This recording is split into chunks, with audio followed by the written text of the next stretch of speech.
Make sure your insurance doesn't come up short. Get gap cover with ALA. For more information, follow the links in the description.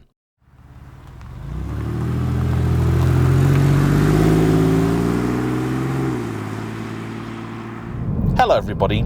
Even for die-hard fans of the brand, the Porsche 911 has always been and will continue to be a divisive car, with people never quite able to agree upon which exactly is the best of them all, and that is simply because there have been so many of them. And in the last year, I've had a rather pleasant time sampling the catalogue of modern-day GT products, the GT3, the GT2, and their many derivatives.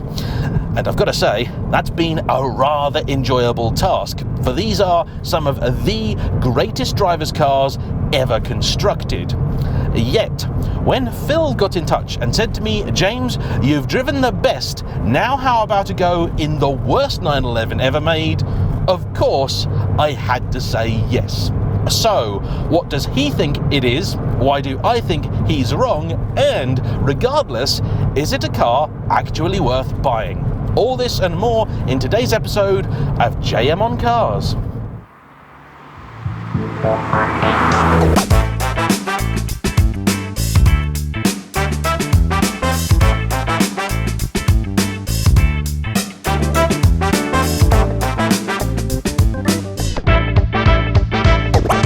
Now, before we get on with today's video proper, a quick announcement. In case somehow you haven't heard already, I now have a podcast. It's called The Radiator Arms, and it features myself, my good buddy Ant, and our good friend Will, aka Will the Plank. And in it, we naturally discuss anything and everything in the world of motoring, as well as occasional ventures into things like movies, music, and technology. And if that sounds like your cup of tea, then please pop over to JayEmm and Friends, where you can watch us on YouTube, or if you prefer simply to listen on the way to work, you'll find us on Spotify, Amazon Podcasts, and Apple too.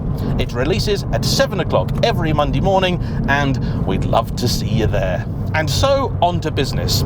Any product which has been around for 6 decades and across multiple generations is naturally always going to have its high and low points. But to many, it is this, the 996 generation, which is often considered the worst of all. And why exactly is it so unloved? Well, there are numerous reasons. The first of which being the fact that it did away with the classic and iconic 911 styling. Yeah, sure, the side profile is still instantly recognizable, but the headlights were not.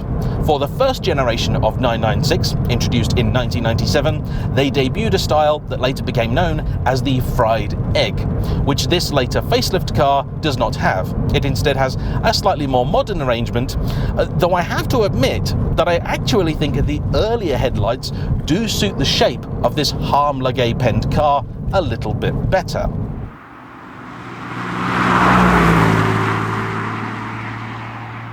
Next up, and perhaps even more unforgivably, this generation of car also did away with the old school air-cooled engine, which up until that point had been a hallmark of the 911. Though the simple fact is that even in the 1980s, that was becoming something of an anachronism, and if Porsche wanted the model to continue, it had to do so with an all-new power plant. But for this generation, not only did the engine get replaced, so did just about everything else. And while I think time has perhaps softened people's opinions of the 911's looks, unfortunately, there is one part of it that is rather difficult to get past, and that is the engine. I'm sure you've heard of them over the years, but they include things like IMS bearing failure, RMS leaks, and, most importantly, bore scoring. I have subsequently discovered they also can suffer from rod bearing failure too, but the biggie is bore score. That is the one that seems to claim the life of many an old 996 and 997 engine, and the simple fact is, there is no way to prevent it. There is no easy, quick fix. The only way you can sort an engine that's got it is with a full rebuild. And because of the way Porsche put these engines together, to do so is rather complicated. Now, I actually did a video on this very topic with the good people at Hartech, one of the world's leading specialists in Porsche rebuild. And though the quality of work they do is undeniable, and once they've finished, you've got a car that's not going to suffer the same issues, quality does come at a price.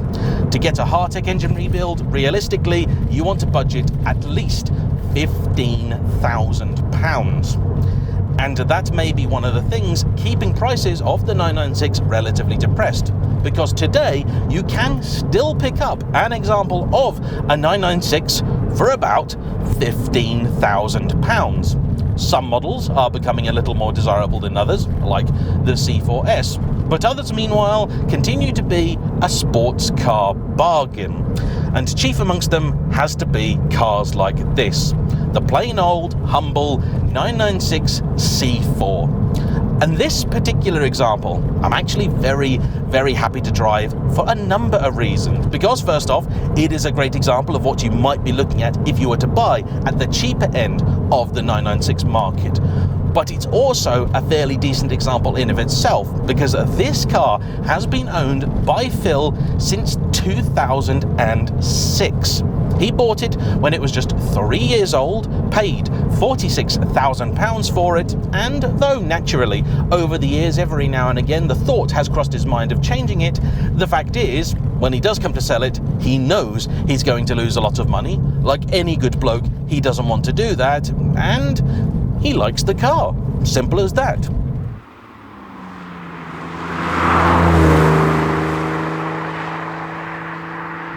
Famous patent-pending 3-point turn hill start torture test, engage. Visibility in this car, fantastic. Oh, there's a Peugeot 306. Nice, lovely car of the era too. Yeah, glass everywhere in this thing. And let's talk about one of the other things that this car has that'll no doubt be keeping the prices fairly keen. The gearbox. By default, your 996 911 came with a gorgeous, if correctly maintained, 6-speed manual. Your alternative was this, the relatively popular Mercedes-Benz derived 5-speed torque converter automatic, which Porsche dubbed Tiptronic. Now, they went quite hard with selling these at the time and tried to convince people that it was going to be a fantastic gearbox. And for doing the stuff that I've been doing up until now, driving nice, calmly and smoothly, it is a fantastic gearbox. Certainly far better behaved than Ferrari's single-clutch automated manual F1 system, which you'd have had in the 355 and later 360. The problem is, though, that this is a car which sold equally to people that simply want to commute and look good while they do it, and to keen drivers. And if memory serves, it's when you want to have fun that the Tiptronic really doesn't. So, to put that theory to the test, let's pop it over into manual mode, operate the gearbox using these rather horrid steering wheel mounted buttons, and see if it really does ruin the experience, or if actually it's not that bad.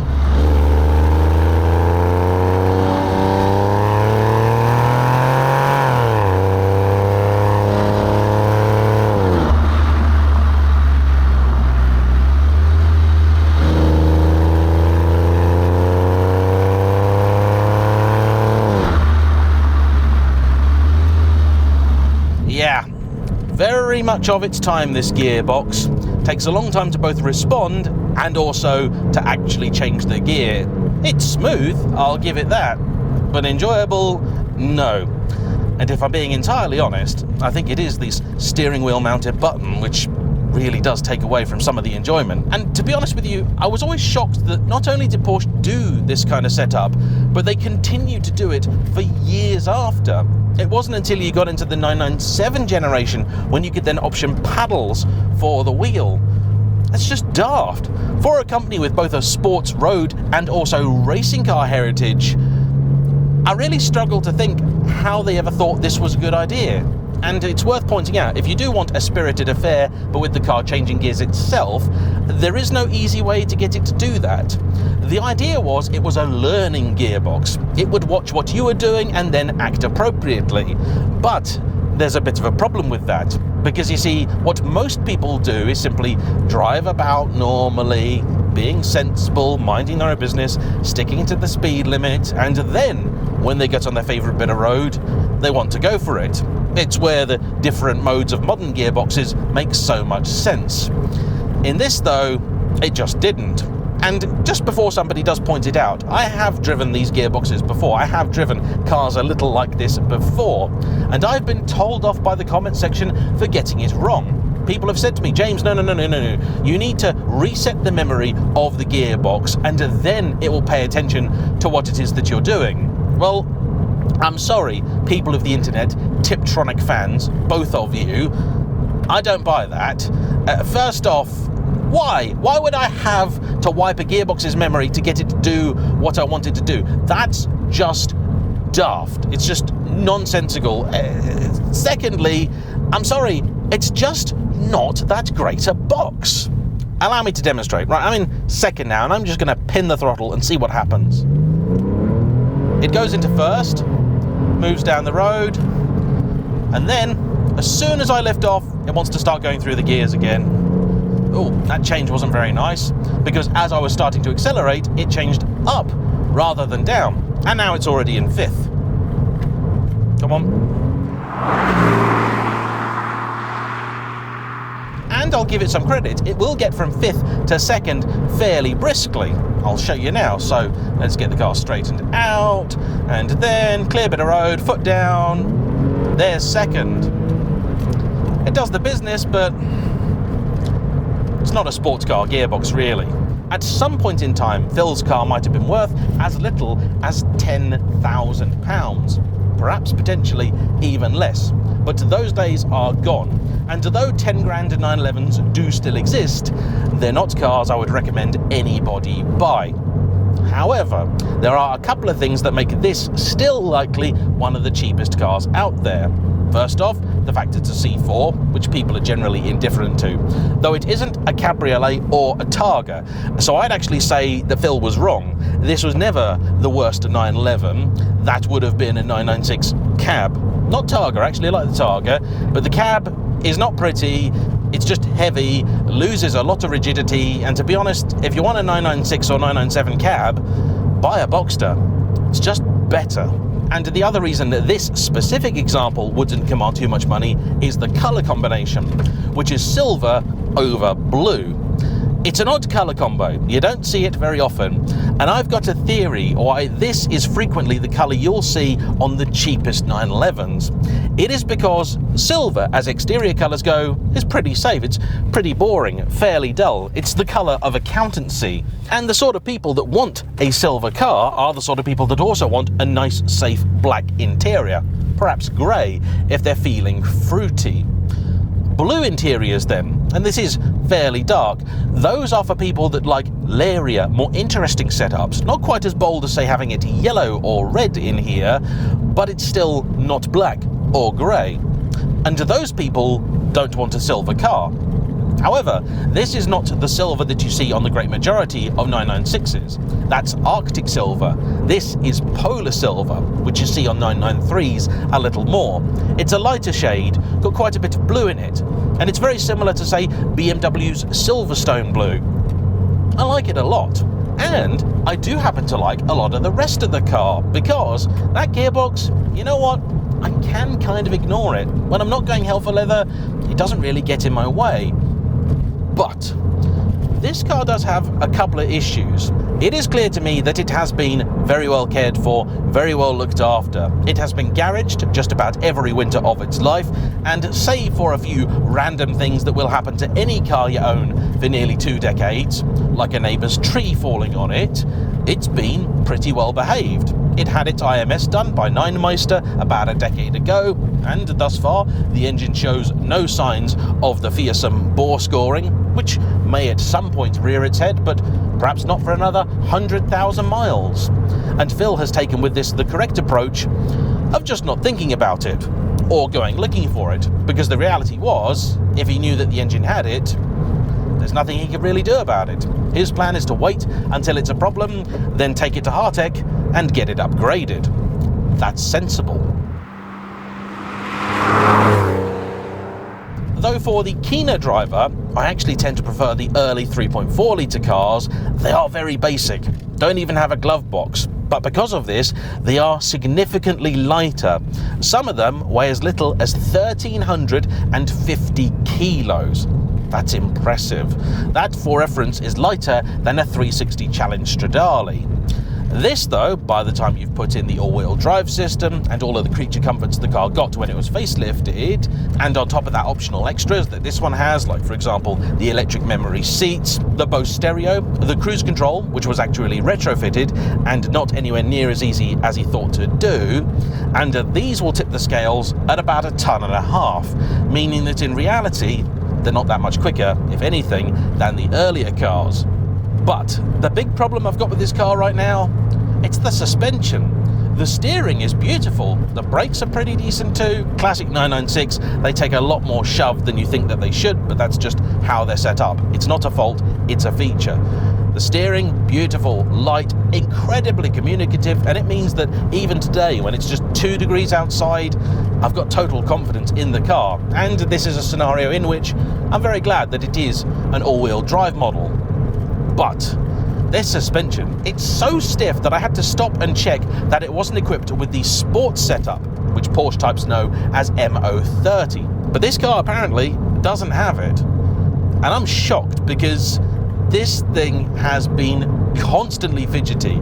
It just won't let up. It's so firm. The tyres are Pirelli P0s, they're 5 years old, but they shouldn't really be contributing all that much. Porsche, I know, like to advise very, very high tyre pressures with their car, but this thing, it's not especially rattly, it's just the whole thing is constantly being jiggled about. And that gets tiring. Look at that, quite quickly. I know this road really, really well. It's not great, but neither is it that bad. But you can tinker with the suspension, you can fix it, you can do stuff, and I'm sure maybe there are ways to solve it. And if you were coming to me saying, James, I want to buy a sports car on a budget, should I consider one of these? I'd have to say no, simply because if it does go wrong, it can do so in a rather expensive way. You want a Porsche at this kind of money that's a little safer, get yourself something like a 3.2 litre Boxster, which incidentally is the car I've come in today. Those don't have the same engine issues. At least they don't have the bore scoring bit. That's the expensive one. The tip bit, I don't hate. And as a package, I really, really like the 996. But maybe I need to start a new series thinking of 911 alternatives. Sub £20,000, what would you go for? I know an obvious answer has always been E46 BMW M3, but the internet knows I'm not a fan of those. I need to get behind the wheel of an E92, perhaps. But regardless, when it comes to what's the worst 911 ever made, I'm not entirely sure. For me, I think it'd be a G series. Just never got on with the looks. The 996 will always hold a special place in my heart because my dad had one, my mum had one, and it was the first 911 that I ever drove. And even today, yeah, sure, it's flawed, but it still tries so hard. And this wheel alone, this gives me more information, more texture, more feedback than a modern day GT3. And if you're willing to put up with the other compromises, it's got to be worth it. Anyway, I want to say, as ever, a big thank you to Phil for bringing his car out, and of course, to you for watching. Don't forget to hit the like button, comment down below, subscribe if you haven't already, and I'll see you for the next one. Bye-bye.